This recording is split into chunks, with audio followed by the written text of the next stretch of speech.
Hello everyone, andito tayo sa El Nido, Palawan.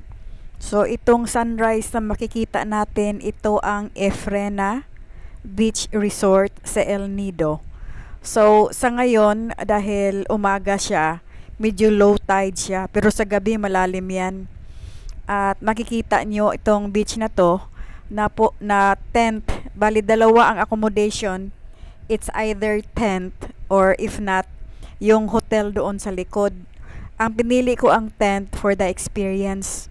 So, kung gusto nyo mamili ng tent, pwede nyo itong i-book. Nakuha ko ito sa booking.com o hindi ko alam kung pati sa Agoda meron na rin sila. Doon ko siya na-book sa booking.com. Ang pangalan, Efrena Beach. So, kung makikita nyo yung green na tent, dyan ako na natutulog kagabi. Yung iba, makikita natin mamaya ang mga tents ng iba kong mga kasama. At ito ay isang tour sa beach na binubook ko.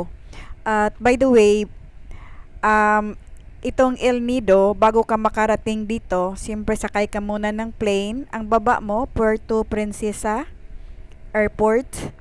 Tapos, dalawa ang choice mo is either magstay ka ng hotel overnight para makita mo ang Puerto Princesa katulad ng ginawa ko.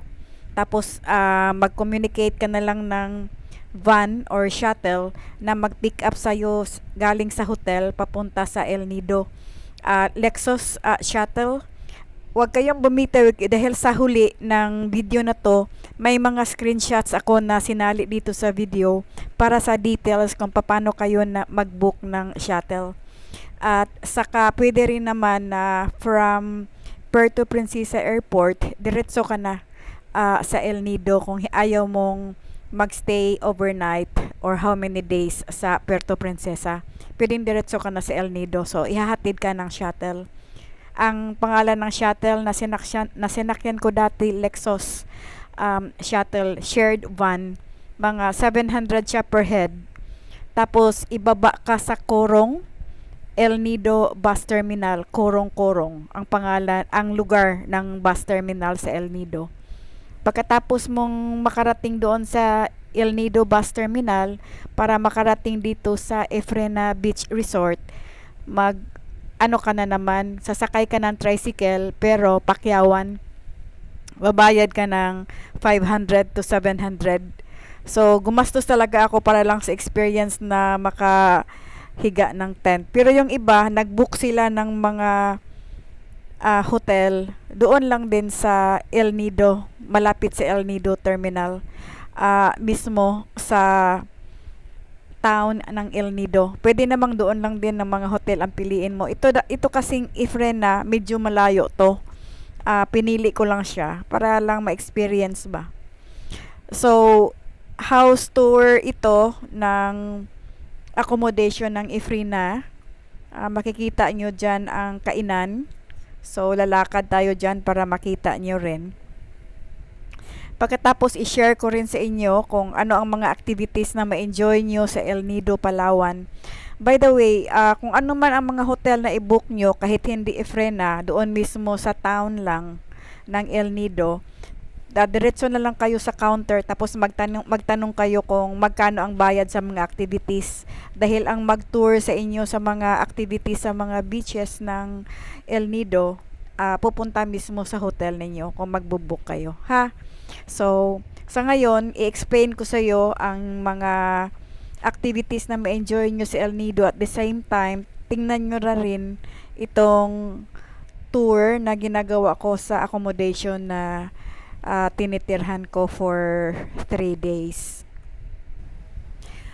Today, I'm excited to share the incredible beach and coastal activities that make El Nido, Palawan a world-class destination.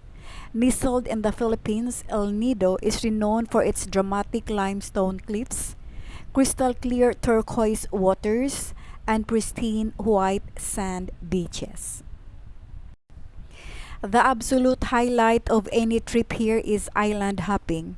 El Nido offers standardized tours named Tours A, B, C, and D that take visitors via traditional motorized outriggers to hidden gems. Through these tours, the most popular activities are kayaking and swimming in secret lagoons. For instance, at the Big Lagoon and Small Lagoon, you glide through narrow openings in towering cliffs to find entirely still emerald waters inside. For for adventure seekers, El Nido offers spectacular snorkeling and scuba diving. The waters are teeming with vibrant coral reefs, sea turtles, and colorful marine life, particularly around sites like Dilumakad Island. If you prefer staying on the shore, beach lounging and sunset watching are unmatched. Las Cabianas Beach is famous for its vibrant evening atmosphere and a zip line that crosses from the mainland to a nearby islet. For a quieter, more expansive stretch of sand, Nakpan Beach offers 4 kilometers of golden coconut-lined shores, perfect for sunbathing and enjoying fresh coconut water.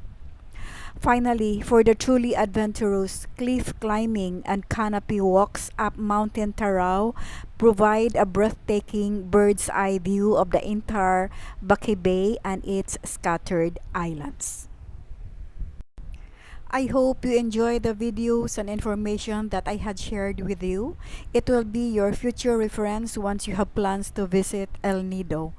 Please don't forget to like, comment, and share my videos. Thank you.